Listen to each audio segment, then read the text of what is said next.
अच्छा दुनिया में कोई सुखी है आपको बताएं? अच्छा क्या सुख धन से मिलता है? लोग कहते हैं धन आ जाएगा तो हम सुखी हो जाएंगे। तो जाकर के एसबीआई के मैनेजर से पूछना, उससे ज्यादा पैसे को कोई नहीं देखता, वो दिन रात पैसे में ही रहता है। उससे पूछोगे कि आप संतुष्ट हैं धन से, तो वो भी कहेगा मैं संतुष्ट नहीं हूं। प्रेम से बोलो ना राधे राधे। कोई कहता है कि सुख धन से नहीं, गाड़ी में BMW मिल जाए चलने के लिए तो आनंद आता है। तो जाकर के BMW के शोरूम में मैनेजर से पूछना, आप दिन रात गाड़ी को देखते हैं, क्या आप तृप्त हो गए? तो वो भी कहेगा मैं गाड़ी को देख करके तृप्त नहीं हुआ। आपको बताएं, बहुत अच्छा अच्छा बिस्तर मिल जाए, लेकिन बिस्तर तो धन से खरीद सकते हो, नींद को तुम धन से नहीं खरीद सकते साहब। मोटी मोटी चैन खरीद सकते हो, लेकिन जो वास्तविक सुख है इसको तुम पैसों से खरीद नहीं सकते। और कब जाना पड़ेगा? पिंजरा हुआ पुराना पंछी तोड़ चला, ओ पिंजरा हुआ पुराना पंछी तोड़ चला। कई जन्मों के रिश्ते नाते तोड़ चला, ओ कई जन्मों के रिश्ते नाते तोड़ चला। जब पंछी ही उड़ जाएगा, ओ जब पंछी ही उड़ जाएगा, खाली पिंजरा रह जाएगा। ये तन क्या है एक पिंजरा। श्री गोकर्ण जी कहते न चेन्द्रस्य सुखम कश्चिन न सुखम चक्रवर्ती ना। पिताजी चक्रवर्ती धर्मात्मा से भी पूछा जाए आप सुखी हैं, तो वो भी कहेंगे कुछ ना कुछ दुख हमें भी है।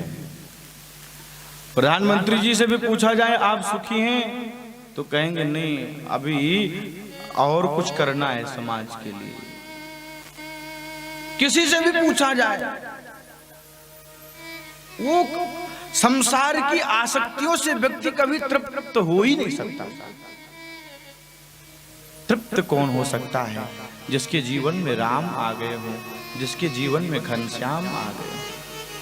आप कहोगे महाराज प्रमाण बताओ। इसी भागवत में कथा आती है, जिस सुदामा जी को लोग भिखारी कहते हैं। ऐसे सुदामा जी जब द्वारिकापुरी में पहुंचते हैं तो क्षीरो दंडत प्रदेशे शुचिमणि विलसत सैकतैर मौक्तिकानाम माला क्लप्ता सनस्थ स्फटिकमण्डिभर मुक्तिकैर्मण्डितांगा शुभ्रैरभ्रैरदभ्रैरुपरि विरचितैर मुक्त पीयूष वर्षैः रानंदीन पुण्या नलिन गदा शंख पाणिर मुकुंदा। जिस मुकुंद परमात्मा की ब्रह्मादिक देवता स्तुति कर कर थक जाते हैं, ऐसे परमात्मा को जब पता चलता है मेरा मित्र सुदामा आया है, तो वो सिंहासन को छोड़ करके पीतांबर को हटा करके दौड़ते हैं मिलने के लिए। इतना ही नहीं, ले करके अपने सिंहासन पर बिठा करके स्वयं चरण को दबाते हैं। आपको बताएं, सारी लीलाओं को करके जब सुदामा जी आते हैं लौट करके, जब सुदामापुरी की व्यवस्था को देखते हैं कि अरे लग रहा है फिर मैं द्वारिका आ गया। इतने में बच्चे पत्नियां आई, थाली लेकर के आरती उतारा। महाराज ये कैसे? आप गए थे ना द्वारिकाधीश के पास, चलिए चलिए अंदर। अरे नहीं जाना मुझे अंदर। क्यों? क्योंकि ये संसार की वस्तु भोग का कारण बन जाती है। यदि मैं इस कुटिया में चला, इस महल में चला गया ना, तो जो सुकून से राम नाम का मैं जप करता था, वो जप मुझसे इस महल में नहीं बन पाएगा। आपको एक बात बता दूं, नोट कर लेना। जीवन में हम जितनी चीजें, जितनी वस्तुएं, जितनी जिम्मेदारियां बटोर लेते ना, उतना ही जीवन अशांत हो जाता है साहब। आपको बता दे, एक बच्चा जिसका जन्म होता है उसको कोई चिंता नहीं होती। कब तक? जब तक वो 5 साल का नहीं हो गया। जैसे उसने संसार को जान लिया हो, जैसे जैसे वो बड़ा हो गया, जैसे जैसे उसको जिम्मेदारी बढ़ी, अब तक वो अकेला था, जैसे विवाह हो गया जिम्मेदारियां बढ़ गई महाराज, अब तो धीरे धीरे संसार के बोझ को ढोता ढोता अंतिम में कम नहीं हो,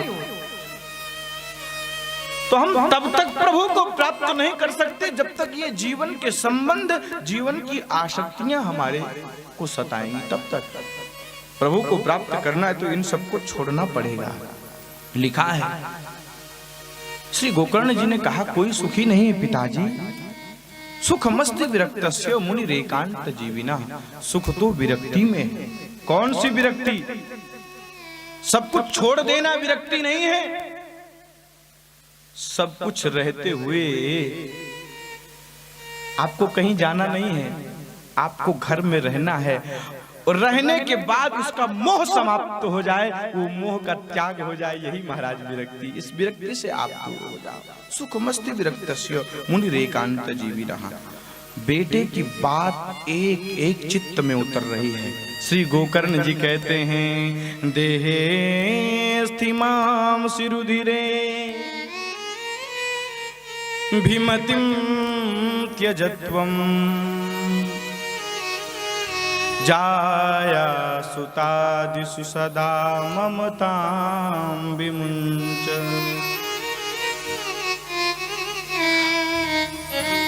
पश्यानिशं जगदिदं क्षणभङ्गुनिष्ठं वैराग्यरागरसिको भवभक्तिनिष्ठा।